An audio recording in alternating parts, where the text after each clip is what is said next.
ঈদুল আজহার দীর্ঘ ছুটিতে আবারও প্রাণচাঞ্চল্যে ফিরতে যাচ্ছে সিলেট ও বান্দরবানের পর্যটন কেন্দ্রগুলো। পাহাড়, ঝর্ণা, স্বচ্ছ পানির নদী আর সবুজ প্রকৃতির অপরূপ সৌন্দর্যে ঘেরা জাফলং, বিছনাকান্দি, রাতারগুল, নীলাচল, মেঘলা ও পান্তুমায়ে এবারও পর্যটকের ঢল নামবে আশা করছেন পর্যটন সংশ্লিষ্টরা। পর্যটকদের বরণে চলছে ব্যাপক প্রস্তুতি। প্রতিনিধিদের পাঠানো তথ্যচিত্রে আরও জানাচ্ছেন সাকিব আল হাসান। টানা বৃষ্টিপাতে গোয়াইনঘাটের পাহাড়, ঝর্ণা ও নদ নদীতে ফিরে এসেছে প্রাণচাঞ্চল্য। স্বচ্ছ পানির স্রোত আর সবুজে মোড়ানো পাহাড়ি সৌন্দর্য উপভোগ করতে পরিবার পরিজন নিয়ে অনেকেই ছুটে আসবেন ঈদের ছুটি কাটাতে। তাই আগেভাগেই প্রস্তুত করা হচ্ছে আবাসিক হোটেল, মোটেল, রেস্ট হাউস ও রেস্তোরাঁগুলো।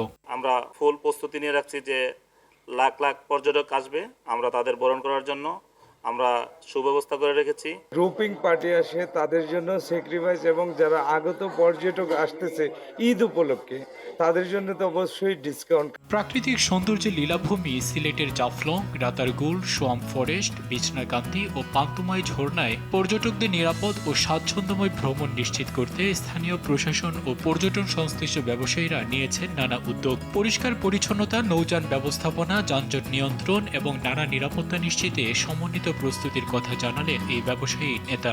যেহেতু বর্ষাকাল, মায়াবী ঝর্ণা পাচ্ছে, 0 পয়েন্ট পাচ্ছে, যে জায়গায় যাবে সবুজ আর সবুজ।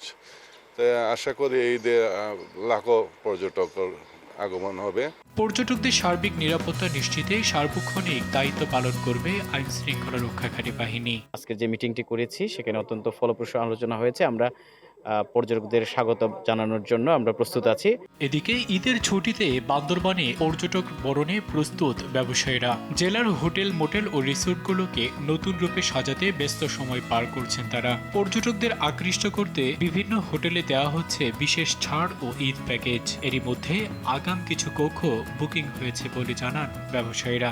এবছর আমরা বেশ কিছু বুকিং পেয়েছি, আর ঈদের যেহেতু কিছুদিন বাকি আছে, আমরা আশাবাদী যে আরো কিছু বুকিং আমরা এর মধ্যে পেয়ে যাব। গেস্ট রিলেটেড সার্ভিস ওরিয়েন্টেড সেই রিলেটেড কাজ আমরা করতেছি।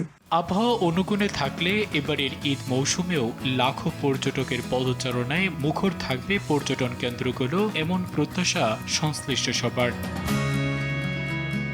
সাকিব আল হাসান, RTV।